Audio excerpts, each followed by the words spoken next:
Good morning and welcome to Title Talk. It's Monday, June 8th. I'm Karen Heemstra and I have some new books to show you this week.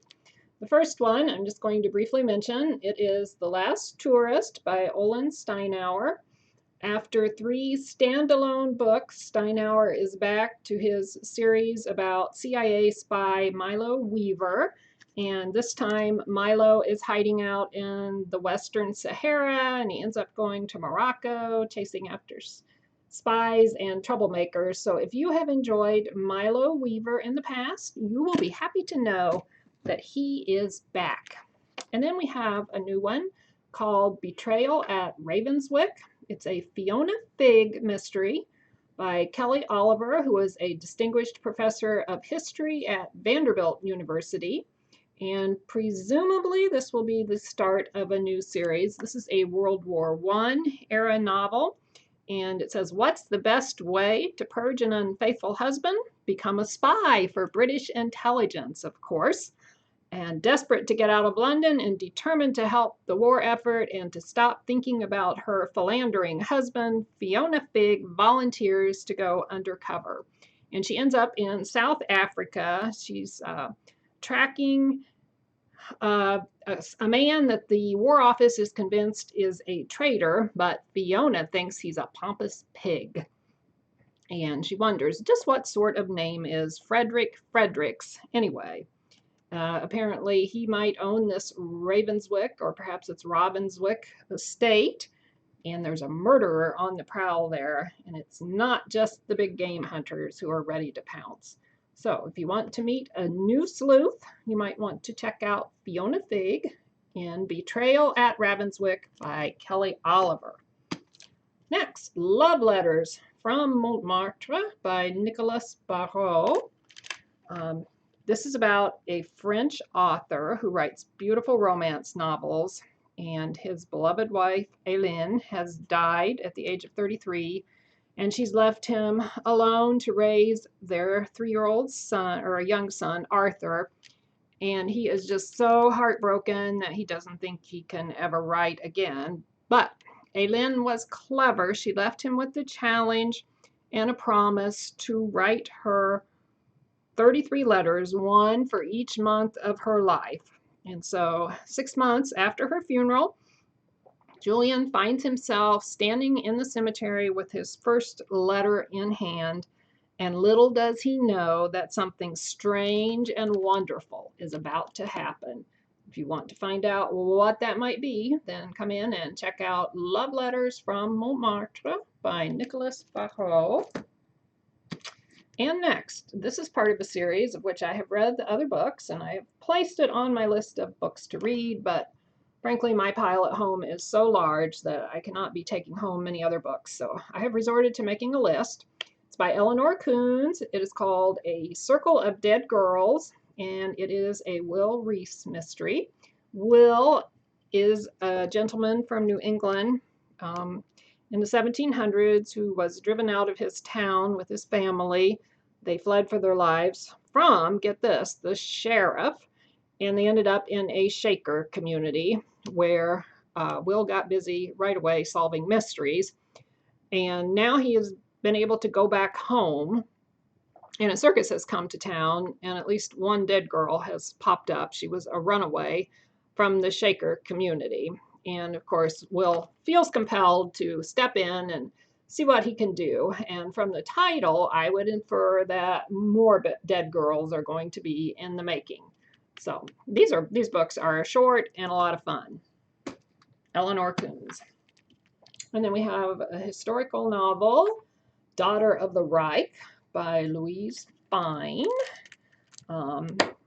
As the dutiful daughter of a high-ranking Nazi officer, Hetty Heinrich is keen to play her part in the glorious new 1,000-year Reich. But she never imagines that all she believes and knows about her world will come into stark conflict when she encounters Walter, a Jewish friend from the past who stirs dangerous feelings in her. Confused and conflicted, Hetty doesn't know whom she can trust and where she can turn to, especially when she discovers that someone has been watching her. So if you like historical World War II fiction, that is a really hot genre of fiction right now. You might want to try this one by Louise Fine. I have added it to my to-be-read list post-retirement too. And then this one sounds pretty interesting. The Voyage of the Morning Light, a novel by Marina Endicott. The Morning Light is a ship that sets sail in the year 1912. And it has two half-sisters on it named Kay and Thea, and they are separated in age by almost 20 years, and their father has died, and they promised him that Thea promised that she would return to Nova Scotia and marry her suitor in a long-promised marriage, and so they go aboard the Morning Light.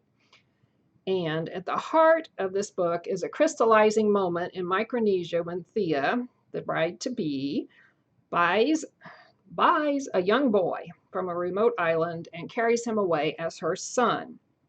Over time, the repercussions of this act force Kay, the other sister, who considers the boy her brother, to examine her own assumptions, increasingly at odds with those of the society around her, about what is forgivable and what is right. So that's kind of an interesting take on the issue of owning others. The View of the Morning Light by Marina Endicott. And here's another historical one called The Queen's Secret by really well-known novelist Karen Harper.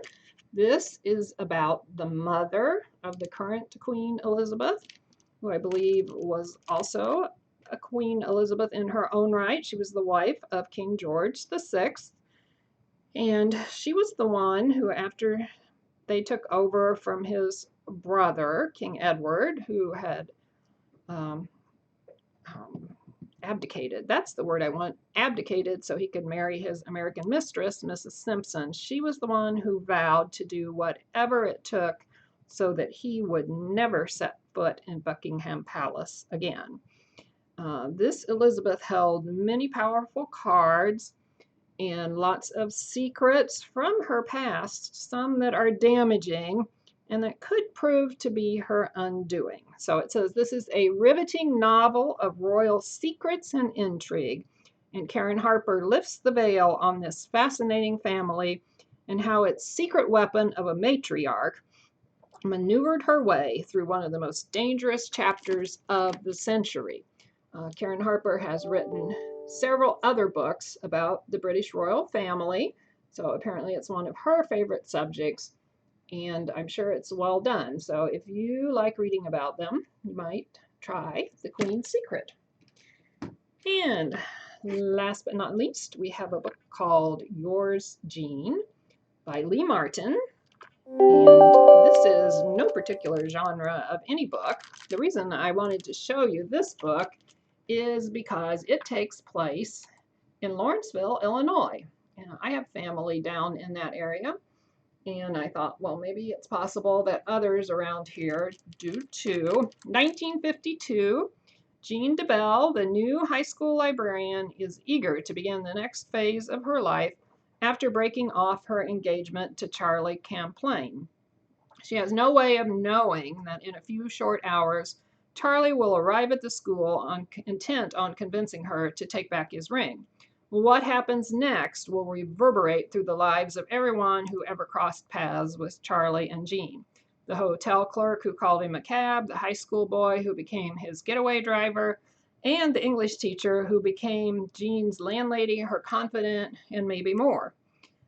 This is in the vein of The Heart is a Lonely Hunter by Carson McCullers and Elizabeth Strout's Anything is Possible. Yours, Jean is a novel about small-town manners and the loneliness that drives people to do things they never imagined. Yours, Jean by Lee Martin. So that's it for this week. I hope you found something that you might like to read. If you would, come on down and check it out. We're here for you Monday through Friday, 9 to 6 throughout the month of June. And I will talk to you next week. Take care and happy reading.